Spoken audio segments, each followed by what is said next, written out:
Hello everyone, welcome to our YouTube channel. This is Jay Singh.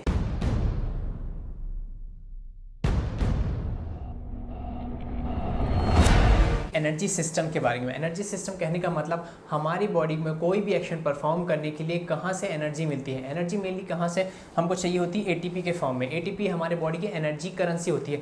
जो भी energy हमें मिलती है सबसे पहले एटीपी में कन्वर्ट होती है। एटीपी हमारे मसल सेल्स में जाता है और मसल सेल्स इसे यूटिलाइज करते हैं कोई भी एक्शंस परफॉर्म करने के लिए। हमारी बॉडी में मेनली 3 तरह के ही एनर्जी सिस्टम्स होते हैं, जिसमें से पहला है सीपी सिस्टम, जिसको हम क्रेटीन फॉस्फेट सिस्टम बोलते हैं। दूसरा होता है एनएरोबिक सिस्टम, जिसको हम ग्लाइकोलाइसिस सिस्टम भी बोलते हैं या लैक्टिक एसिड सिस्टम भी बोलते हैं। और तीसरा होता है एरोबिक सिस्टम। ठीक है, तो यही तीनों सिस्टम्स के कारण हमको मिलती है एनर्जी। एनर्जी किसके फॉर्म में मिलती है? हमको एटीपी के फॉर्म में। तो यहाँ पर क्या होता है, जब ये CP system creatine phosphate system से जब हमारी बॉडी एनर्जी बनाती है, एटीपी बनाती है, तो यहाँ पर ऑक्सीजन की रिक्वायरमेंट नहीं होती है। वहीं सेम जब एनएरोबिक सिस्टम ग्लाइकोलाइसिस सिस्टम से जब हमारी बॉडी ये एटीपी बनाती है, एनर्जी बनाती है, तो यहाँ भी हमको ऑक्सीजन की रिक्वायरमेंट नहीं होती है। लेकिन क्या होता है, जब एरोबिक सिस्टम से हमारी बॉडी एनर्जी बनाती है या एटीपी फॉर्म करती है, तो यहाँ पर हमको ऑक्सीजन की ज़रूरत होती है। एरोबिक वर्ड का मतलब ही होता है with oxygen, in presence of oxygen, और वहीं एनएरोबिक का मतलब ही होता है विदाउट ऑक्सीजन। आई होप आपको ये चीज़ अच्छी से क्लियर हो गई होगी कि हमारे सीपी सिस्टम में हमको ऑक्सीजन नहीं चाहिए, एनएरोबिक सिस्टम में ऑक्सीजन नहीं चाहिए, वहीं एरोबिक सिस्टम में हमको एनर्जी प्रोड्यूस करने के लिए ऑक्सीजन चाहिए ही चाहिए। अब आता है सेकंड पैरामीटर, जो कि है इंटेंसिटी। इंटेंसिटी यहाँ पर कहने का मतलब कितना वेट आप लिफ्ट करते हैं या कितना फोर्स आपकी मसल जनरेट करती है। तो यहाँ पर क्या होता है, जब हम बहुत हैवी वेट लिफ्ट करते हैं और बहुत 1-2 रेपिटेशंस के लिए लिफ्ट करते हैं, बहुत शॉर्ट ड्यूरेशन के लिए लिफ्ट करते हैं, तो हमें सीपी सिस्टम काम आता है। क्योंकि यहाँ पर आप देख रहे हैं इंटेंसिटी वेरी हाई है। मतलब जब हम बहुत ज़्यादा वेट उठाते हैं, बहुत तगड़ा वेट उठाते हैं, तो हमें एनर्जी कहाँ से मिलती है? सीपी सिस्टम में। ये बहुत ही इंस्टेंट रिस्पॉन्स होता है आपके लिए और ये विद इन सेकेंड्स होता है। मतलब 1 मिनट तक नहीं रहेगा, बहुत कम ड्यूरेशन के लिए होता है। इसके बारे में हम बात करेंगे। दूसरा चीज़ होता है एनएरोबिक सिस्टम। यहाँ पर भी जो आपकी इंटेंसिटी होती है हाई होती है। जो आप जिम में वर्कआउट परफॉर्म करते हैं सारे जब भी आप वेट लिफ्ट कर रहे हैं, तो वो आपके एनएरोबिक सिस्टम में से आपको एनर्जी मिलती है, तभी आप रेपिटेशंस लगा पाते हैं। ठीक है, और तीसरा आता है एरोबिक सिस्टम। एरोबिक सिस्टम में जो इंटेंसिटी होती है वो काफ़ी मॉडरेट होती है, लो होती है। फॉर एग्जांपल, अगर मैं चल रहा हूँ, दौड़ रहा हूँ, धीमी स्पीड में दौड़ रहा हूँ, तो वो एनर्जी हमें कहाँ से मिलेगी? यहाँ से, एरोबिक सिस्टम से मिलेगी, क्योंकि यहाँ पर हमारी इंटेंसिटी कम है। अगर हम बात करें कि हम बहुत सारे रेपिटेशंस लगा रहे हैं, मान लीजिए 50-60 रेपिटेशंस लगा रहे हैं छोटे वेट से, तो वो इंटेंसिटी क्या है? लो इंटेंसिटी है। तो वो उस दौरान हमारा कौन सा सिस्टम हमको सपोर्ट करेगा? Aerobic system. वहीं अगर हम रेपिटेशंस लगा रहे हैं लेकिन हमारा रेपिटेशंस ज़्यादा नहीं जा पा रहा है, 8 से 10 जा पा रहा है, तो वहाँ पे हमारा कौन सा सिस्टम हमको एनर्जी देगा? ये एनएरोबिक सिस्टम से हमको एनर्जी मिलेगी। फॉर एग्जांपल, अगर मैं किसी स्पोर्ट्स की बात करें, तो जब हम पावर लिफ्टिंग करते हैं, जहां पर हम 1 रेपिटेशंस लगाते हैं, मैक्सिमम 1 रैप निकालते हैं अपना, तो वहां पर हमारा सीपी सिस्टम काम आता है उस स्पोर्ट्स को सपोर्ट करने के लिए। वहीं अगर हम जो जिमिंग एक्सरसाइज परफॉर्म करते हैं, वेट्स लिफ्ट करते हैं, पर्टिकुलर रेपिटेशंस लगभग 15 रेपिटेशन तक हम अगर जाते हैं, तो वहाँ पर जो हमको एनर्जी मिलती है वो एनएरोबिक सिस्टम से मिलती है। वहीं अगर हम बात करें जो मैराथन रनर्स होते हैं, उनको कहाँ से एनर्जी मिलती है? उनको इस एरोबिक सिस्टम से एनर्जी मिलती है। अब आता है तीसरा फैक्टर, जो कि है ड्यूरेशन, जो काफ़ी इंपॉर्टेंट है।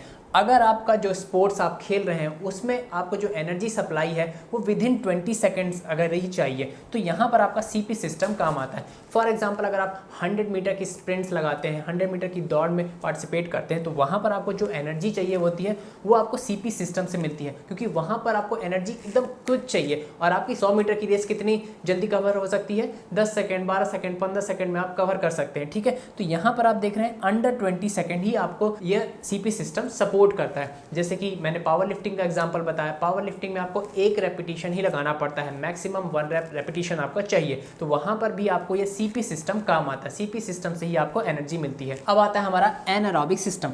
अगर आप कोई फिजिकल एक्टिविटी परफॉर्म कर रहे हैं जो आप 2 मिनट तक ले जा सकते हैं, तो वहाँ पर जो आपको एनर्जी मिलती है वो एनएरोबिक सिस्टम से मिलती है। यहाँ पर जैसे मैंने बताया इंटेंसिटी हाई है और जो ड्यूरेशन है वो लेस देन 2 मिनट्स है। फॉर एग्जांपल, जो जिम में आप सेट्स लगाते हैं, तो सेट्स आपको लगाने में कितना टाइम लगता है? अगर आप 8 से 10 रेपिटेशंस लगा रहे हैं, तो आपको मुश्किल से 40 सेकेंड्स टू 60 सेकेंड, 80 सेकेंड्स तक इतना ही टाइम लगेगा, मतलब लेस देन 2 मिनट्स ही रहेगा। तो वहाँ पर उस सेट्स को लगाने के लिए जो एनर्जी मिलती है आपको, वो आपको एनएरोबिक एरोबिक सिस्टम से मिलती है। अब बात करते हैं एरोबिक सिस्टम की। एरोबिक सिस्टम में जो ड्यूरेशन होता है वो मोर देन 2 मिनट्स होता है। फॉर एग्जांपल कोई भी फिजिकल एक्टिविटी जब आप परफॉर्म करते हैं, जिसको आप लगातार परफॉर्म करते जा रहे हैं, उसका ड्यूरेशन मोर देन 2 मिनट्स है। मतलब 2 मिनट से ज़्यादा कोई भी आप फिजिकल एक्टिविटी जब परफॉर्म करते हैं तो उसको जो सपोर्ट करने के लिए जो एनर्जी मिलती है हमारी बॉडी को, वो मिलती है एरोबिक सिस्टम से। एरोबिक सिस्टम ही हमें एनर्जी प्रोवाइड करता है उस एक्टिविटी, उस फिजिकल एक्टिविटी को लगातार काफ़ी देर तक परफॉर्म करने के लिए। फॉर एग्जांपल अगर आप एक नॉर्मल स्पीड में, एक मॉडरेट स्पीड में रनिंग कर रहे हैं तो रनिंग आप 2 मिनट से ज़्यादा आराम से परफॉर्म कर सकते हैं। तो उस रनिंग को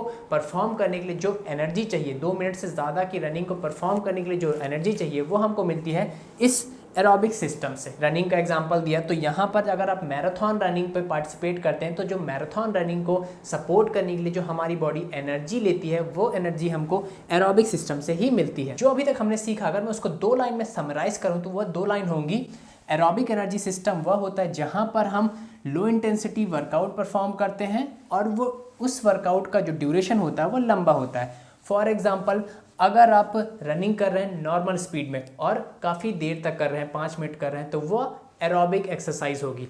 वहीं दूसरा चीज़ हमने क्या देखा कि एनारोबिक एनर्जी सिस्टम में क्या होता है, हाई इंटेंसिटी वर्कआउट होता है और जो उसका ड्यूरेशन है वह भी कम होता है, शॉर्ट होता है। फॉर एग्जाम्पल अगर आप बहुत तेज़ दौड़ रहे हैं 1 मिनट तक, तो वो आपके लिए एनारोबिक वर्कआउट होगा। अगर आप कोई सेट्स परफॉर्म कर रहे हैं डंबल से, ठीक है, वो डंबल भारी है, फॉर एग्जांपल आप 20 किलो का डंबल मार रहे हैं और आप 8 रेपिटेशंस तक मार पाए, तो यहाँ पर जो इंटेंसिटी है वो 20 किलो का डंबल हो गया, ठीक है, और ड्यूरेशन क्या हुआ, आप 8 रेपिटेशंस मार पाए, ठीक है, तो ड्यूरेशन भी शॉर्ट हुआ। तो वह वर्कआउट आपका कैसा है, एन एरोबिक वर्कआउट है, वह एक एन एरोबिक एक्सरसाइज है। आई होप आपको क्लियर हो गया। एरोबिक में भी इसी तरह से होता है। फॉर एग्जांपल अगर आप 20 किलो का डंबल मार सकते हैं 8 रेपिटेशन, लेकिन आपने क्या किया कि आपने 5 किलो का डंबल उठाया, ठीक है, और 5 किलो का डंबल मारते गए, कम से कम 30-40 रेपिटेशंस लगा लिया, तो यहाँ पर क्या हुआ, इंटेंसिटी कम है क्योंकि आपने 5 किलो का डंबल उठाया, ठीक है, ड्यूरेशन ज़्यादा कर दिया आपने, लॉन्ग ड्यूरेशन, आप 30-40 रेपिटेशंस लगा पा रहे हैं, मतलब आप 2 मिनट से ज़्यादा लगातार एक्सरसाइज परफॉर्म कर रहे हैं, तो वह एक्सरसाइज भी हमारी क्या हो गई, एरोबिक एक्सरसाइज हो गई, ठीक है। यहाँ पर मैं आपको एक और चीज़ क्लियर कर दूं कि इंटेंसिटी कहने का मतलब होता है हमारा यहाँ पर कितना वेट हम लिफ्ट कर पा रहे हैं, उस वेट को लिफ्ट करने के लिए हमारी मसल कितना फोर्स जनरेट कर रही है, उस फिजिकल एक्टिविटी को परफॉर्म करने के लिए हमारी मसल कितना फोर्स जनरेट कर रही है। फॉर एग्जाम्पल अगर हम 20 किलो का डंबल मार रहे हैं तो वो हमारे लिए एक इंटेंसिटी हुई कि हमारा ये इंटेंसिटी हाई है, ठीक है। वहीं अगर हम बहुत तेज़ रनिंग कर रहे हैं तो यहाँ पर हमारी लेग की मसल बहुत ज़्यादा काम कर रही है, बहुत ज़्यादा फोर्स जनरेट कर रही है उस एक्सरसाइज, उस रनिंग को परफॉर्म करने के लिए, तो यह हमारे लिए हाई इंटेंसिटी हो गई। वहीं अगर हम कम स्पीड में दौड़ रहे हैं, आराम से दौड़ रहे हैं, तो यहाँ पर हमारी लेग की मसल को कम फोर्स जनरेट करना पड़ेगा आराम से दौड़ने के लिए, तो यहाँ पर इंटेंसिटी क्या हो गई, लो इंटेंसिटी हो गई। और दूसरी चीज़ हमारी यहाँ पर आती है ड्यूरेशन। ड्यूरेशन का मतलब कहने का कितना देर तक, या दूसरा चीज़ सडननेस ऑफ एक्टिविटी, कितना जल्दी कोई एक्टिविटी आप परफॉर्म कर रहे हैं, कितना देर तक आप एक्टिविटी परफॉर्म कर रहे हैं, उसका कहने का मतलब हुआ यहाँ पर ड्यूरेशन। अगर मैं शॉर्ट ड्यूरेशन की बात कर रहा हूँ तो शॉर्ट ड्यूरेशन में आएगा 2 मिनट से कम, और अगर मैं लॉन्ग ड्यूरेशन की बात कर रहा हूँ तो यहाँ पर आएगा 2 मिनट से ज़्यादा। अगर आप कोई एक्टिविटी 2 मिनट से ज़्यादा परफॉर्म करते हैं तो उसको आप लॉन्ग ड्यूरेशन एक्टिविटी में रखें, और अगर आप किसी एक्टिविटी को 2 मिनट से कम परफॉर्म करते हैं तो उसको आप शॉर्ट ड्यूरेशन एक्टिविटी मानें।